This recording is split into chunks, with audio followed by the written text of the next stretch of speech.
Good morning बच्चों। तो बच्चों आज हम करेंगे जिनॉन फ्लोराइड। ठीक है, जिनॉन फ्लोराइड एक जिनॉन का कंपाउंड है और जिनॉन के साथ फ्लोरीन डायरेक्टली कंबाइन होती है डिफरेंट कंडीशन में। यहाँ पे जो कंडीशंस होती है वो डिफरेंट कंडीशंस होती हैं। तो डिफरेंट कंडीशन में जो फ्लोरीन है वो जिनॉन के साथ डायरेक्टली कंबाइन हो जाती है, यानी इनमें डायरेक्टली कॉम्बिनेशन होता है, इनडायरेक्ट कॉम्बिनेशन नहीं होता। और अलग अलग कंडीशन पे हम इनको अलग अलग टाइप के जिनॉन फ्लोराइड हम प्रिपेयर करते हैं। ठीक है, कैसे करेंगे देखो। इससे फर्स्ट रिएक्शन देखो इसकी, पहले हम बनाएंगे जिनॉन डाइफ्लोराइड। जिनॉन डाइफ्लोराइड बनाने के लिए हमें जिनॉन प्लस फ्लोरीन, यहाँ पे जिनॉन को हम लेते हैं 2 वॉल्यूम और फ्लोरीन को लेते हैं 1 वॉल्यूम। जब हम इसको रिएक्ट करवाते हैं तो रिएक्ट करवाने में हम यहाँ पे एक चीज़ का ध्यान रखना है, ये जितनी भी रिएक्शन होती हैं ये निकल ट्यूब के अंदर होते हैं। निकल यहाँ पे एज ए कैटलिस्ट का काम करता है। समझ रहे बच्चों, ये ध्यान रखना, सारी की सारी रिएक्शन आपकी निकल ट्यूब के अंदर होंगी।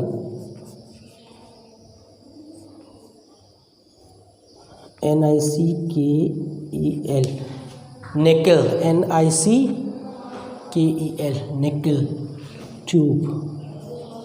तो इसको Ni ट्यूब भी आप लिख सकते हैं। और यहाँ पे जो टेम्परेचर होता है, टेम्परेचर होता है अराउंड 675 केल्विन, 675 केल्विन। और प्रेशर होता है यहाँ पे 1 बार एटमॉस्फेरिक प्रेशर।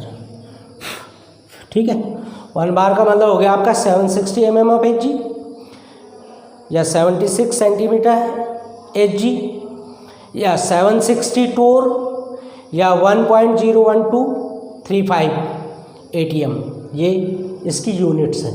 तो 2 volume of xenon 1 volume of fluorine जब 675 केल्विन और 1 बार प्रेशर पे कंबाइन होते हैं तो हमें यहाँ पे मिलता है XeF2 जिनॉन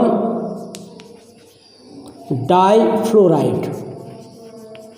तो फ्लोराइड लिख रहे हैं क्योंकि जो फ्लोरीन की इलेक्ट्रोनेगेटिविटी होती है वो जिनॉन से बहुत ज़्यादा होती है, तो आइड आ जाता है, जिनॉन डाइफ्लोराइड। ठीक है, दूसरा बनाएंगे हम जिनॉन टेट्राफ्लोराइड। अब जिनॉन टेट्राफ्लोराइड में देखो, जिनॉन टेट्राफ्लोराइड बनाने के लिए हम जिनॉन का लेते हैं 1 वॉल्यूम प्लस F2 फ्लोरीन का लेते हैं हम 5 वॉल्यूम। अब यहाँ पे देख लो कितना फर्क पड़ गया। 1 volume of xenon and 5 volume of, क्या लिया हमने, 5 volume of F2, same as in presence of nickel tube, Ni tube ये तो रहेगी, इसी के अंदर ये बनाया जाता है निकल ट्यूब के अंदर। यहाँ पे टेम्परेचर होता है 575 केल्विन, ये आपका टेम्परेचर है। और प्रेशर लेते हैं यहाँ पे 7 बार। और क्या बनता है आपका XeF4। तो आप इसे बैलेंस कर सकते हैं, दैट इज 2F2। तो ये बन गया आपका XeF4। ठीक है, जिनॉन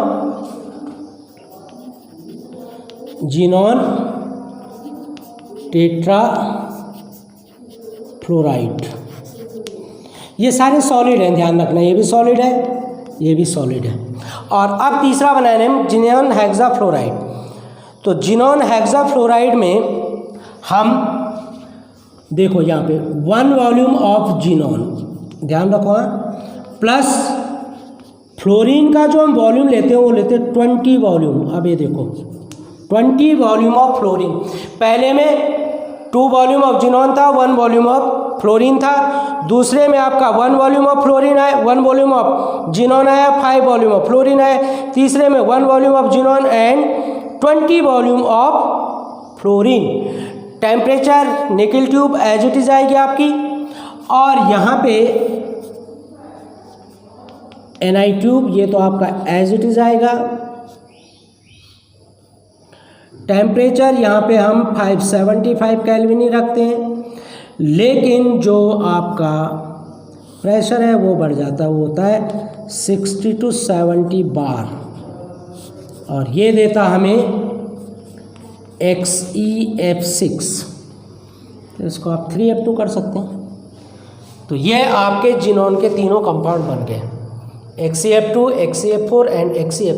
यहाँ पे ऑक्सीडेशन स्टेट जिनॉन का +2, यहाँ पे +4 और यहाँ पे +6, ये आपके 3 ऑक्सीडेशन स्टेट आपके आ गए। ठीक है, तो ये आपके जिनॉन फ्लोराइड।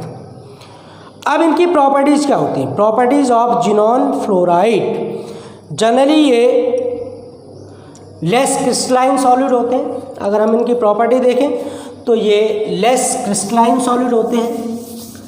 ठीक है बच्चों, इनके एक दो केमिकल प्रॉपर्टीज़ हैं, तो इन केमिकल प्रॉपर्टीज़ को हम कर लेते हैं। कैसे करेंगे मैं आपको बताता हूँ कि इनको हम कैसे करेंगे। ठीक है, तो जिनॉन की जो फिजिकल प्रॉपर्टी है ये क्या है? लेस क्रिस्टलाइन सॉलिड है। हम इनको जब हीट करते हैं तो ये इनमें सब्लिमेशन हो जाता है, सब्लिम हो जाते हैं, इसीलिए इन्हें निकल कंटेनर में स्टोर किया जाता है। ये बड़ी इंपॉर्टेंट प्रॉपर्टी है कि जब हम इन्हें हीट करते हैं इनका सब्लिमेशन होता है, सब्लिम हो जाते हैं, यानी वेपर फॉर्म में इजीली आ जाते हैं। तो इसलिए इनको निकल कंटेनर के अंदर स्टोर किया जाता है, इसलिए हमने निकल ट्यूब हर जगह पे ली थी। अब इसकी प्रॉपर्टी देखो, पहला आता है इसका reaction with H2, reaction with hydrogen.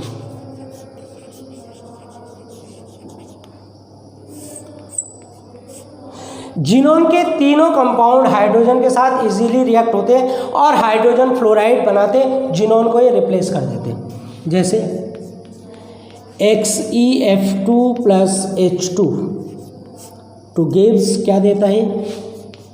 Xe + HF। Balance करेंगे आप, ट्वाइस ऑफ HF हो जाएगा।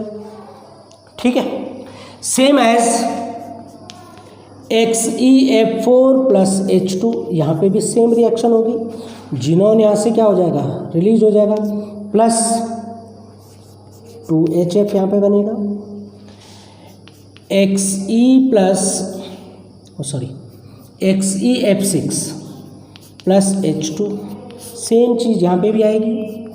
जिनॉन रिलीज हो गया, +6HF, बैलेंस कर लो इसे 3, इसको ट्वाइस। ये आपके reaction with hydrogen.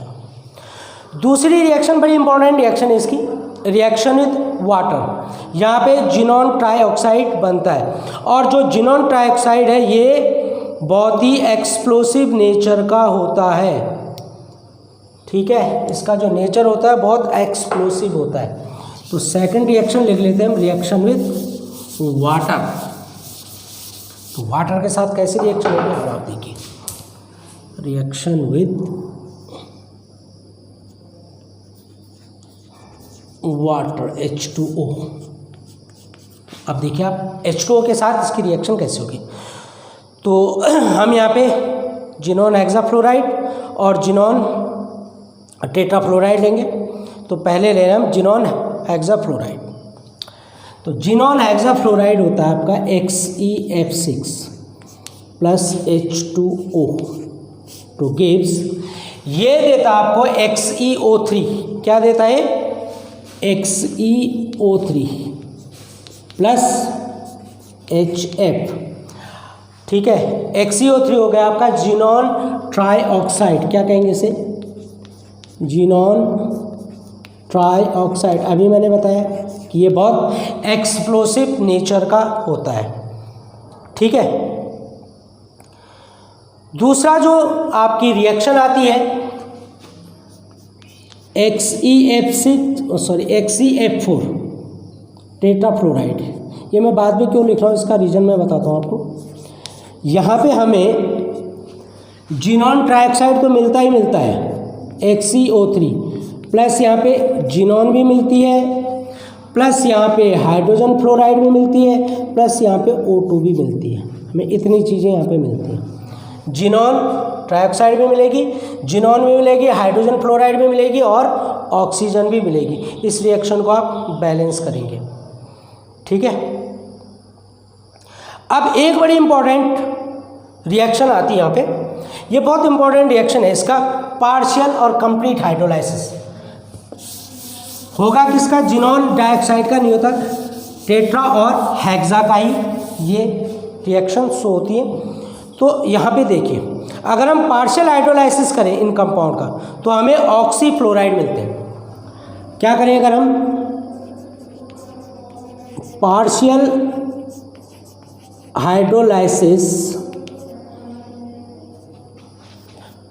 Hydrolysis of xenon compound,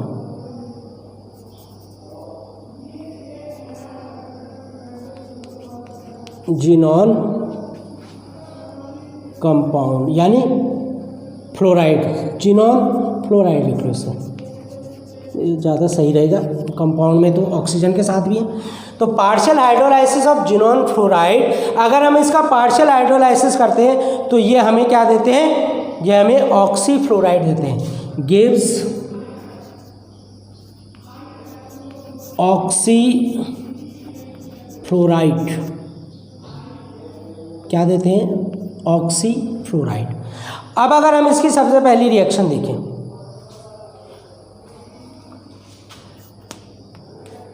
XeF4 plus O2, मैंने बताया आपको कि डाई की जो रिएक्शन है वो जनरली होती नहीं है, तो ये देगा हमें XeOF4, क्या देगा ये, XeOF2 प्लस यहाँ पे क्या मिलेगा हमें,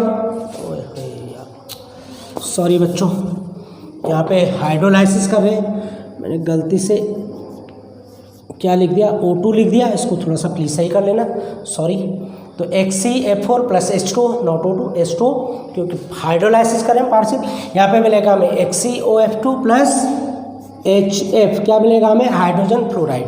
अब ये कंपाउंड क्या बना आपका, जिनॉन ऑक्सीफ्लोराइड, क्या नाम लिखेंगे हम इसका, जिनॉन ऑक्सीफ्लोराइड, ठीक है। तो ये रिएक्शन किसके साथ है, XeF4 के साथ। दूसरी रिएक्शन आती है इसकी XeF2 के साथ, XeF6 plus H2O two gives, देखो अब हमें यहाँ पे क्या मिलेगा, XeOF4 प्लस HF, क्या मिला ये, जिनॉन ऑक्सी, इसको भी फ्लोराइड ही लिखेंगे, या जिनॉन ऑक्सी, कितने फ्लोरीन 4, तो टेट्रा फ्लोराइड लिख सकते हो, tetra fluoride, xenon oxy tetra fluoride, ठीक है। ये इसके साथ साथ एक रिएक्शन और देता है, इसकी ये रिएक्शन भी बड़ी इंपॉर्टेंट है, XeF6 प्लस H2O। एक कंपाउंड तो हमें XeF6 से मिलता है, जिनॉन ऑक्सी टेट्रा फ्लोराइड, और एक कंपाउंड और मिलता है हमें यहाँ पे XeO2F2 plus HF, XeO2F2 plus HF, यह हो गया आपका जिनॉन डाइऑक्सी डाइफ्लोराइड, क्या कहेंगे हम इसे, जिनॉन डाइऑक्सी डाइफ्लोराइड, ये हमें कंपाउंड इसका मिलता है, समझ रहे बच्चों। तो ये इसके कुछ रिएक्शंस हैं, और इन रिएक्शंस को आपने, ये जो 4 रिएक्शन है, इसकी ज़्यादा रिएक्शन है नहीं इसके अंदर, तो ये रिएक्शन आपकी इम्पोर्टेंट रिएक्शन भी है, और इन रिएक्शन को आपने करना भी है, ठीक है बच्चों। अब यहाँ पे एक चीज़ और रह जाती है, इनके स्ट्रक्चर, इनके सबके XeF4, XeOF2 या XeO3, इनके हम स्ट्रक्चर बनाएंगे। इनके स्ट्रक्चर किस तरीके से बनते हैं वो नेक्स्ट वीडियो में आपको करवाऊँगा मैं, ठीक है बच्चों। Okay, till then good bye.